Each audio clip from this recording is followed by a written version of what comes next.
Queremos ofrecer una disculpa a todos los que nos siguen en las transmisiones en vivo.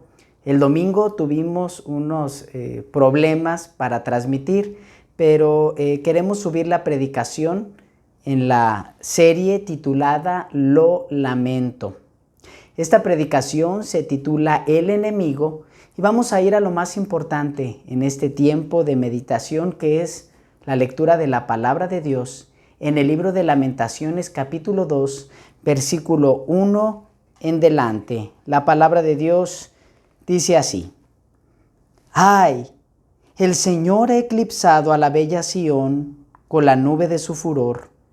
Desde el cielo echó por tierra el esplendor de Israel. En el día de su ira se olvidó del estrado de sus pies. Sin compasión el Señor ha destruido todas las moradas de Jacob.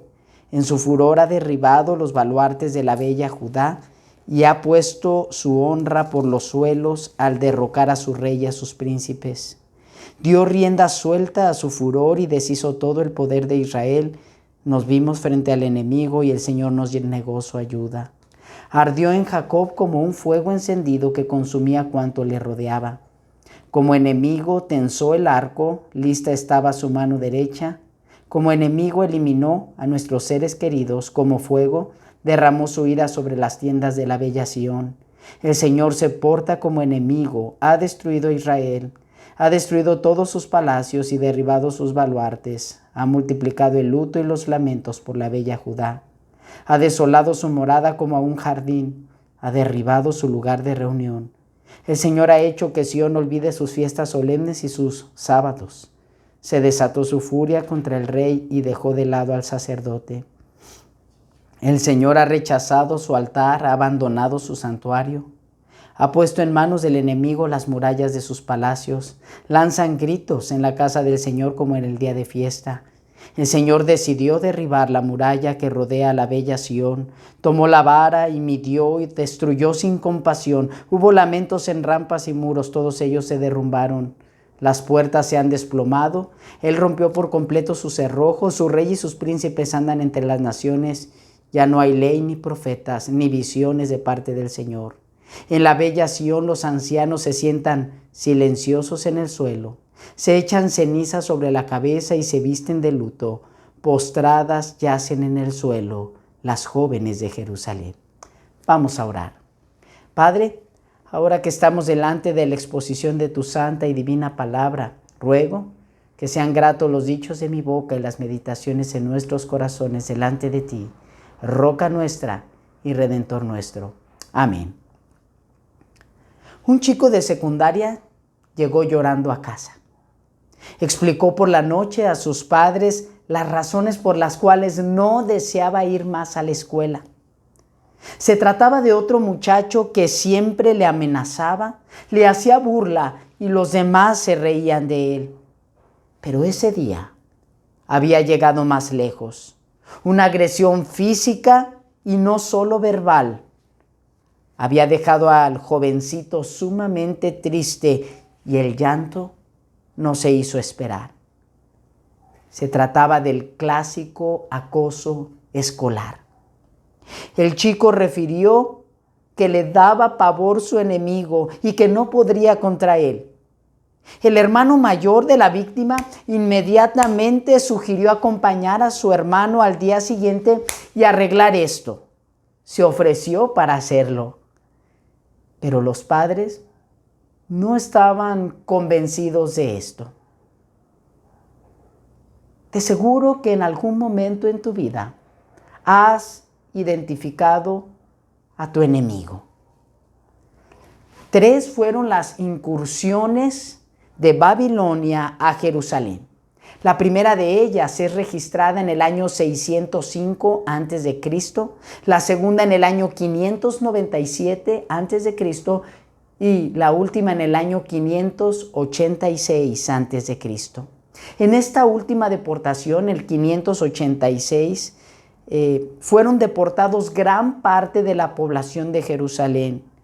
Después de un sitio a la ciudad por varios meses, se registró, según el historiador Josefo, la muerte de miles de judíos. Esta deportación, este cautiverio fue uno de los más devastadores y entre los judíos lo consideraron muy parecido o lo equipararon al cautiverio miles de años atrás en Egipto. Precisamente el libro de Lamentaciones es escrito como un conjunto de poemas, de pensamientos que revelan el dolor y el sufrimiento en esta etapa de la historia de la vida de Judá. En el pasaje que acabamos de leer, el poema describe con claridad al enemigo. Hemos tenido todos enemigos que nos causan sufrimiento, pero el enemigo en contra de Judá es muy especial en este pasaje.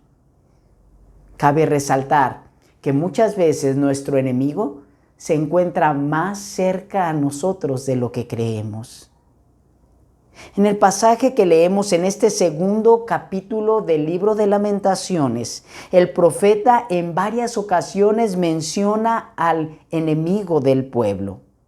De nuevo, comienza con el término ay, con un ay, una exclamación de aflicción, un grito de lamento. El poema o capítulo 2 nos va a dirigir por 3 etapas. La primera de ellas enfatiza a un enemigo poderoso. La segunda expresa el dolor que ocasiona las acciones de ese enemigo poderoso. Y la tercera nos descubre el camino para pasar de enemigo a amigo. Primera reflexión. Observamos a un enemigo poderoso. En los versículos 1 al 9, en varias ocasiones es nombrado el Señor, haciendo referencia a Dios mismo. Para el escritor, todo lo que sucede, aun estos momentos de sufrimiento del pueblo de Dios, todo lo que sucede está bajo el orden, bajo la dirección soberana de Dios.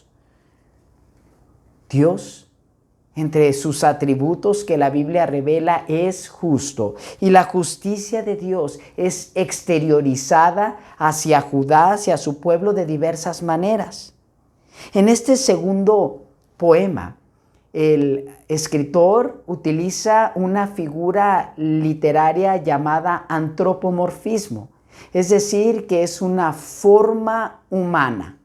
Hay sentimientos, hay reacciones. Podemos ver algunas reacciones y sentimientos ¿sí?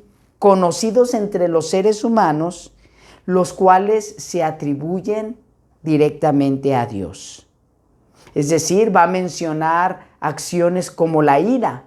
Y los seres humanos identificamos con claridad cómo es la ira. Una ira que nos lleva a pecar o a la venganza. Pero esa ira o ese término de ira lo atribuye a Dios desde otra perspectiva, pues Dios es santo, puro y perfecto.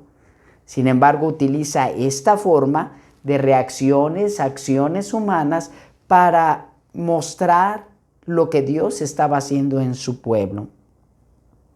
Es decir, podemos darnos cuenta que el escritor desea que el lector, nosotros que nos acercamos a la lectura de la palabra, podamos adentrarnos un poquito más en entender su angustia, su sufrimiento, su dolor, lo que invade el corazón del pueblo de Dios.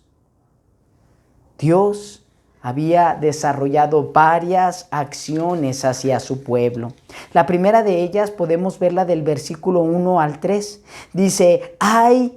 El Señor ha eclipsado a la bella Sión con la nube de su furor. Desde el cielo echó por tierra el esplendor de Israel. En el día de su ira se olvidó del estrado de sus pies. Sin compasión el Señor ha destruido todas las moradas de Jacob. En su furor ha derribado los baluartes de la bella Judá y ha puesto su honra por los suelos al derrocar a su rey y a sus príncipes.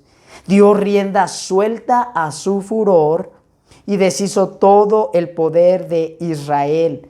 Nos vimos frente al enemigo y el Señor nos negó su ayuda. Ardió en Jacob como un fuego encendido que consumía cuanto le rodeaba.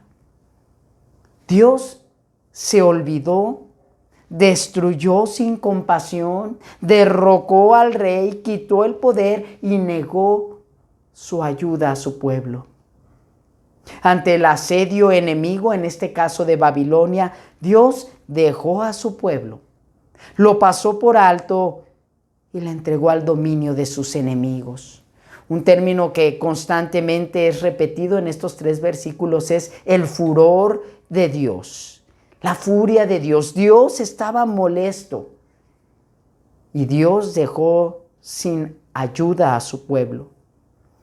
En este momento no había referente en Israel, no había un líder, no había un profeta destacado, un sacerdote que reconciliara al pueblo, no había un rey que fuera a la guerra, que diera la cara por el pueblo. Dios se había alejado. Segundo conjunto de acciones podemos ver del versículo 4 al 6, acciones que Dios sigue teniendo hacia su pueblo. Y leemos en estos versículos: como enemigo tensó el arco, lista estaba su mano derecha, como enemigo eliminó a nuestros seres queridos, como fuego derramó su ira sobre las tiendas de la bella Sión. El Señor se porta como enemigo, ha destruido a Israel, ha destruido todos sus palacios y derribado sus baluartes, ha multiplicado el luto y los lamentos por la bella Judá. Ha desolado su morada como a un jardín, ha derribado su lugar de reunión. El Señor ha hecho que Sión olvide sus fiestas solemnes y sus sábados, se desató su furia contra el rey y dejó de lado al sacerdote.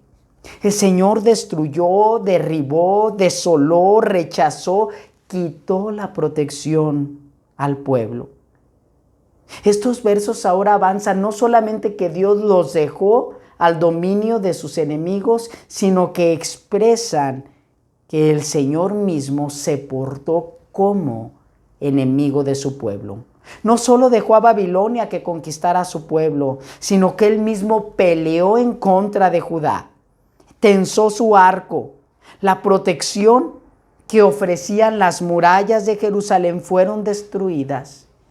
Y estos versículos también mencionan varios instrumentos y términos de guerra. Mencionan armas de ataque que Dios usa contra su pueblo.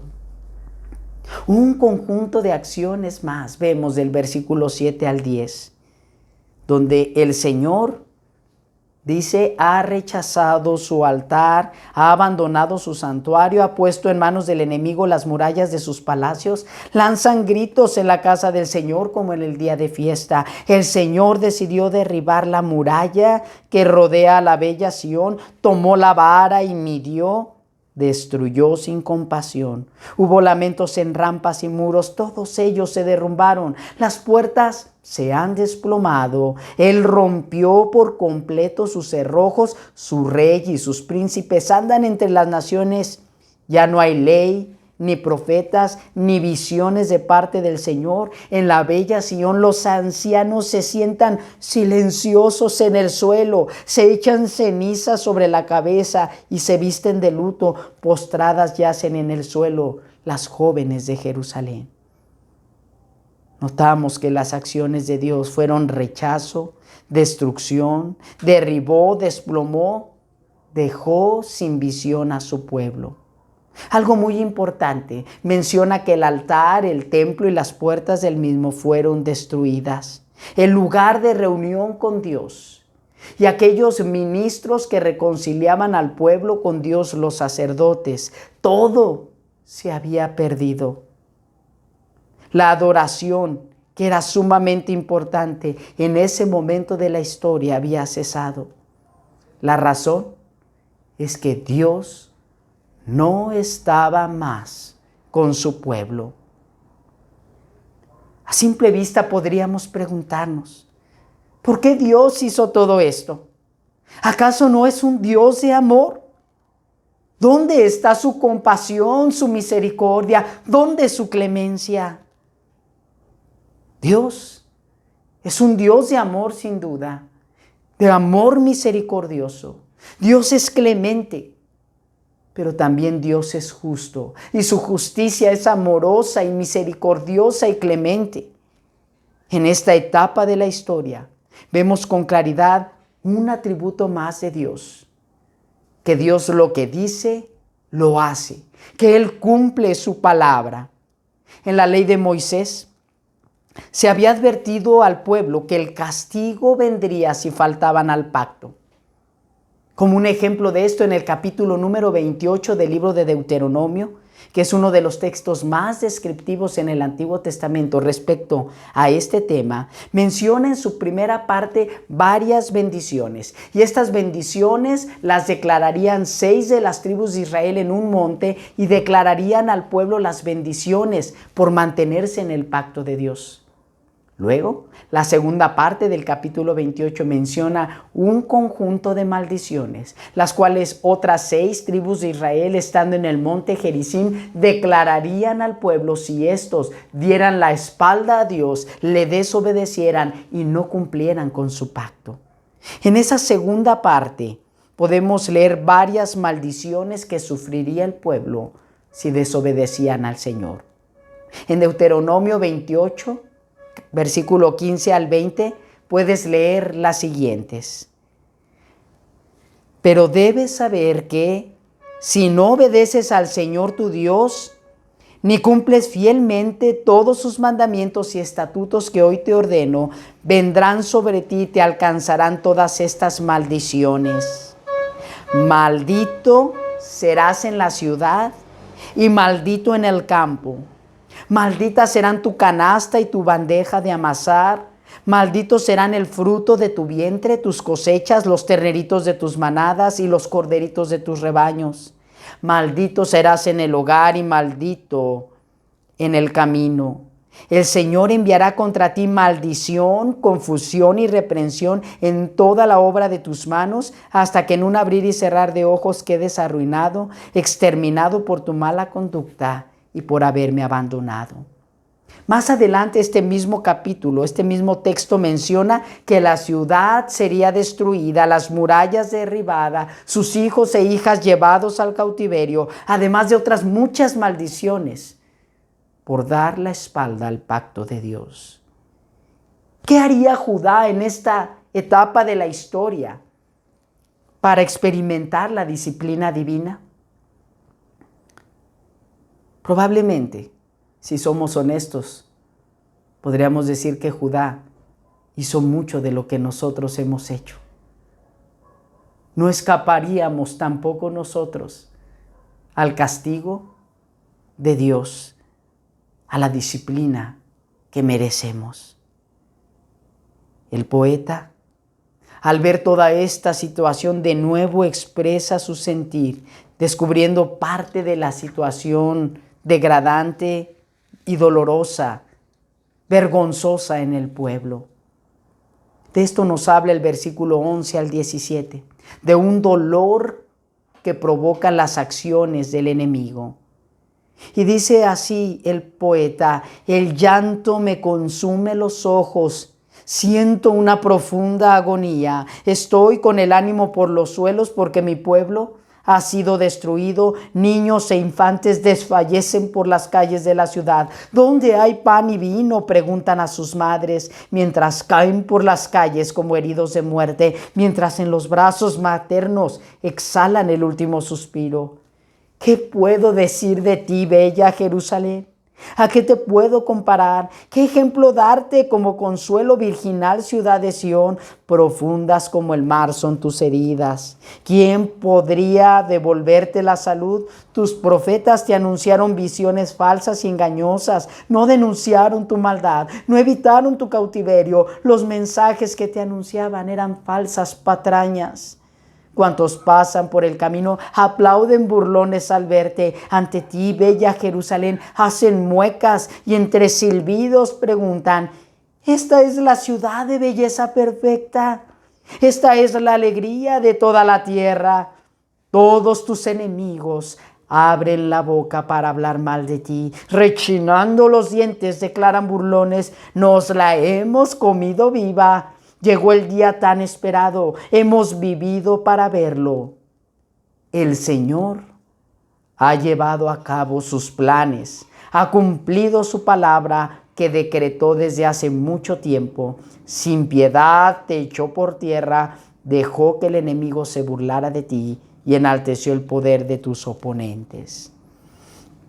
El llanto incesante era parte del diario vivir del poeta.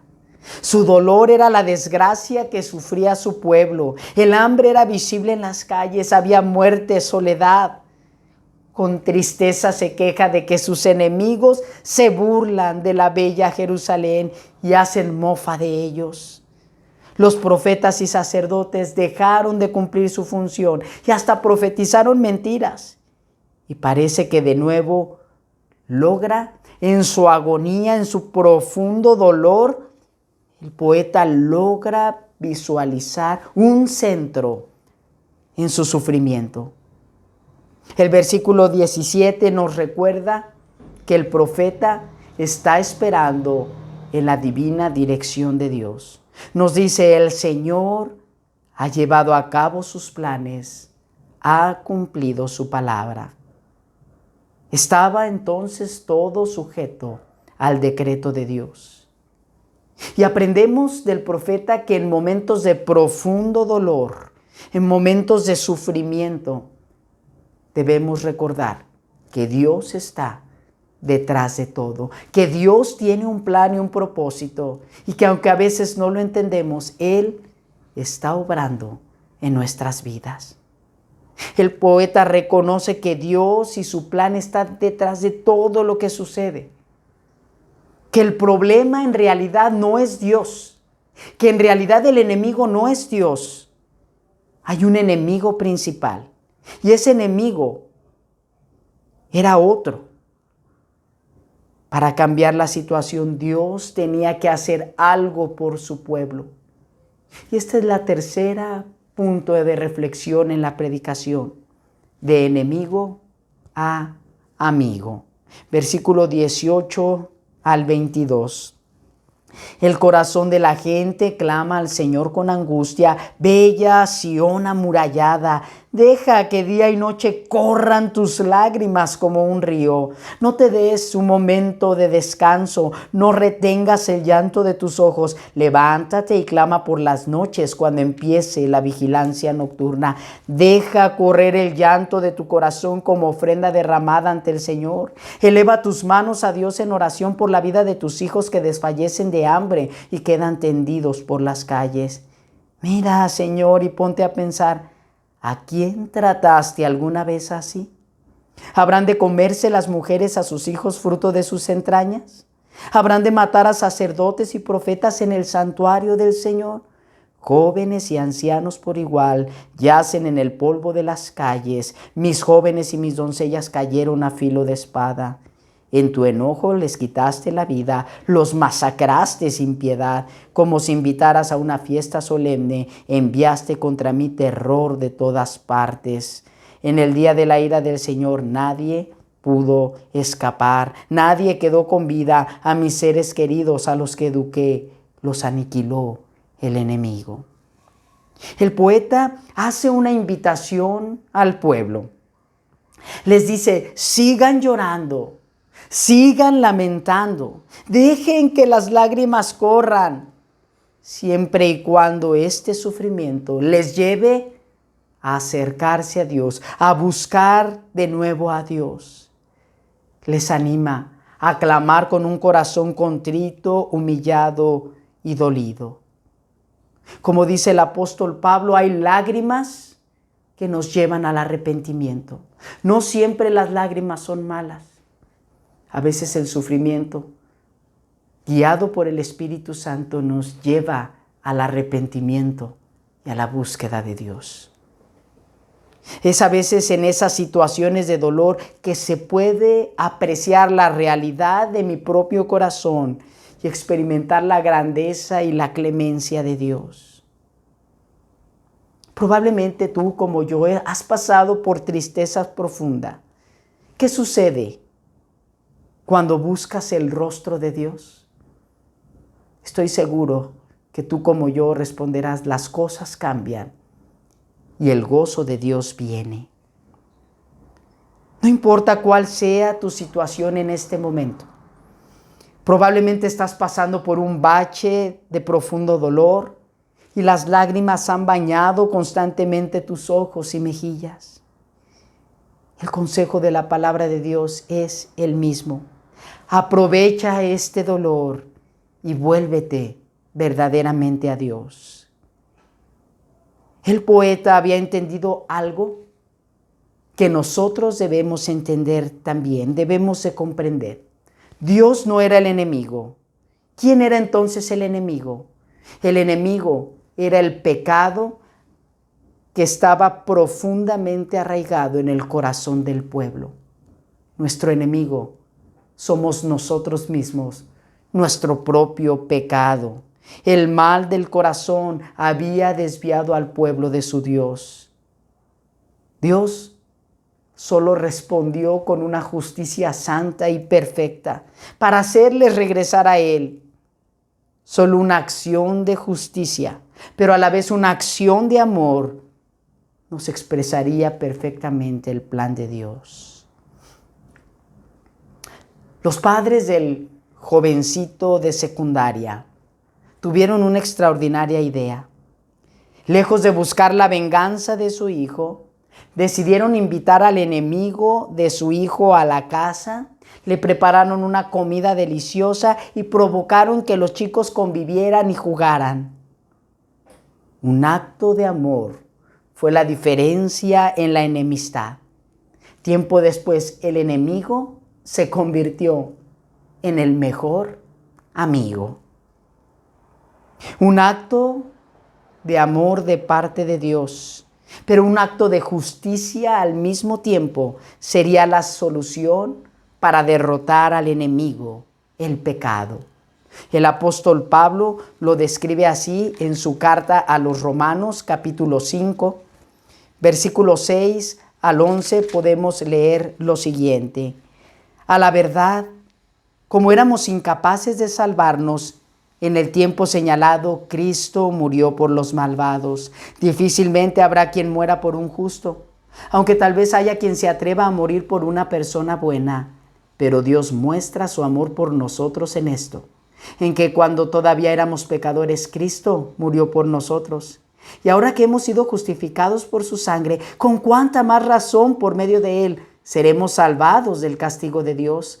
Porque si cuando éramos enemigos de Dios fuimos reconciliados con Él mediante la muerte de su Hijo, con cuánta más razón, habiendo sido reconciliados, seremos salvados por su vida. Y no solo esto, sino que también nos regocijamos en Dios por nuestro Señor Jesucristo, pues gracias a Él ya hemos recibido la reconciliación. El acto de amor y de justicia de Dios fue Jesucristo. Dios demandaba de su pueblo una perfecta obediencia.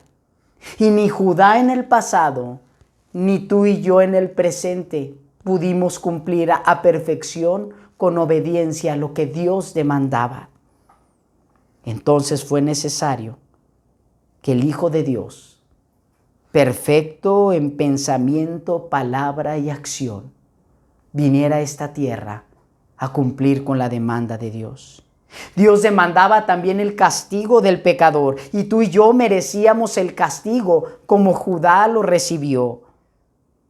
Sin embargo, Jesús se ofreció en sacrificio para que la justa y santa ira de Dios fuese descargada sobre él en la cruz del Calvario.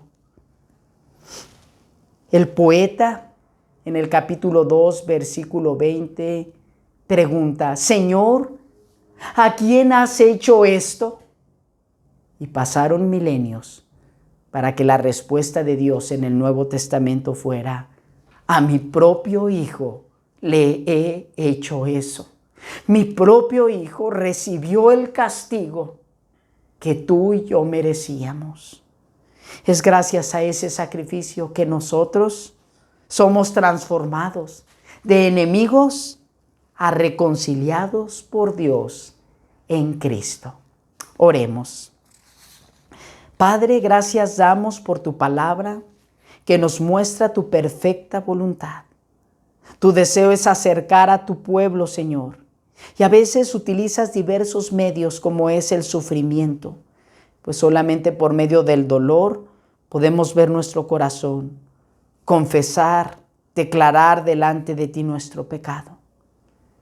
Señor, hemos pecado, yo y tu pueblo, y aquellos que siguen esta transmisión, hemos hecho lo malo, nos hemos desviado, pero hoy venimos arrepentidos. Que sea la justicia de Cristo la que hoy nos envuelva.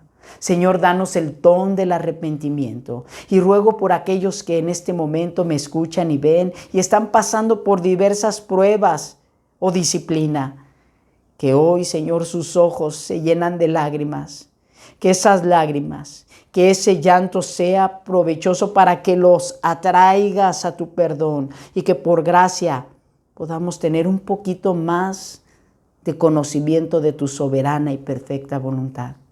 Todo esto lo pedimos en el nombre de Cristo Jesús, nuestro Señor y Salvador, y por sus méritos logrados en la cruz a nuestro favor. Amén. Agradezco que nos sigas en esta transmisión con el favor del Señor. Estaremos transmitiendo en vivo el próximo domingo en la serie Lo Lamento. Hasta pronto.